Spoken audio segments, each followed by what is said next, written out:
Susan Page, newspapers, as the study points out, saw revenue fall 26% in 2009, 43% over 3 years. What can traditional newspapers do to reverse the decline? Are there different ways to report the news and to get more news more efficiently? You know, I don't think anyone thinks of themselves as a traditional newspaper anymore, and that would be the case with USA Today. If you wanted to read USA Today this morning, you could have bought it on a newsstand, you could have gone to usatoday.com, you could have subscribed to our e-edition, which takes our paper copy of the paper and sends it to you in digital form.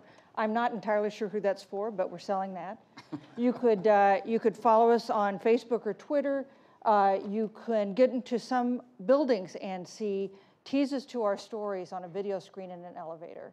And if you thought USA Today stories were short when we started out, you should read some of the copy on the elevator screens. But the old divisions that we've talked about for the last couple of years between what my fellow panelists are doing and what we're doing, I think they're really getting blurred because we think of ourselves not as a traditional newspaper. We think of ourselves as maybe a traditional news operation where our agenda, our mission, is to hold people powerful to account, to offer information, not opinion. I mean, we offer some opinion in parts of the paper as well, but basically we want people to feel like this is a major news source covering the big stories of the day, and that whether you're a liberal or conservative, you can read it and feel confident that the information you're getting does not have a partisan slant and is about things that are significant.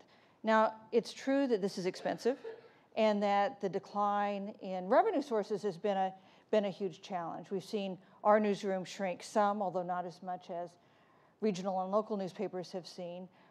We have a smaller staff that works harder and works in more diverse ways. We've forged new partnerships with the 90 or so Gannett-owned newspapers across the country.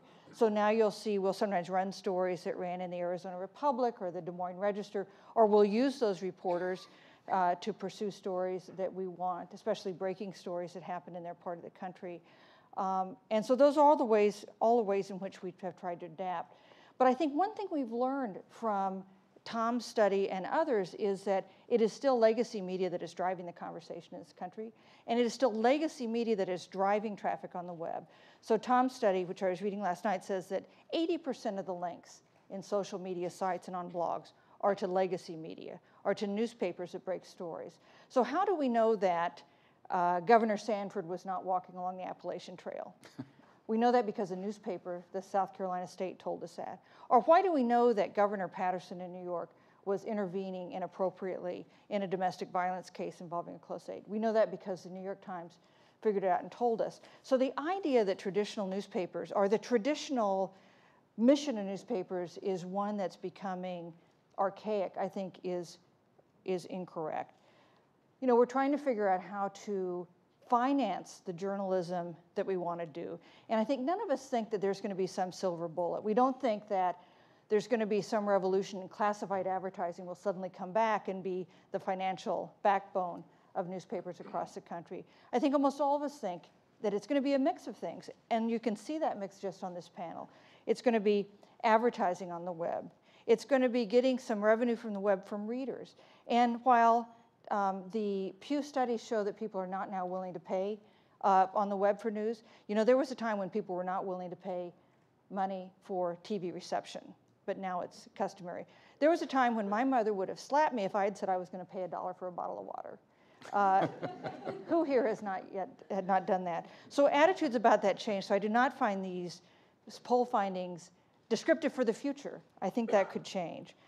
Getting support from nonprofits. One of the things we've started to do is work with and run stories by Kaiser Health News and ProPublica. Now, we only do this with nonprofit news organizations that meet our standards and are willing to work by our rules, our sourcing rules, our rules on transparency, but that's been successful.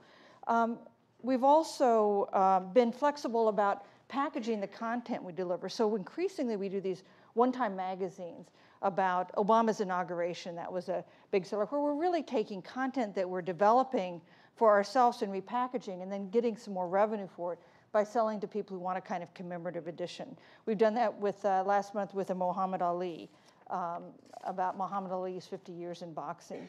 So it's incumbent on all of us to show the kind of energy and entrepreneurial spirit that startup sites have shown and been so interesting. We have just one more thing. We've started to do these communities on our website so that if you are a fantasy football fan, or if you like American Idol, or if you're trying to build a green home, there are now communities on the USA Today website, and that's really a response to some of the niche news organizations we've seen come up and be powerful, and we want that to be part of our agenda too. And I would just say one last thing briefly, which goes to something that Jim said, that the last couple years have been really tough to work for newspapers because there have been such serious layoffs, and we've seen a shrinking news hole. And I mean, it's really been a tough couple years. But in some ways, there have been good things that have happened. You know, we're much more transparent now with readers than we ever were when I started in this business. There is much more accountability. The entire world is your fact checker if you make an error in a story and it gets posted on the web. There is a stronger connection with readers, which goes to some of these communities that we've started up on our website. I think the storytelling is more powerful because you're not just using words and photos, but you're able to use audio and video. And you have, I think, sharper writing for people and less thumb sucking. And I think that's all to the good too.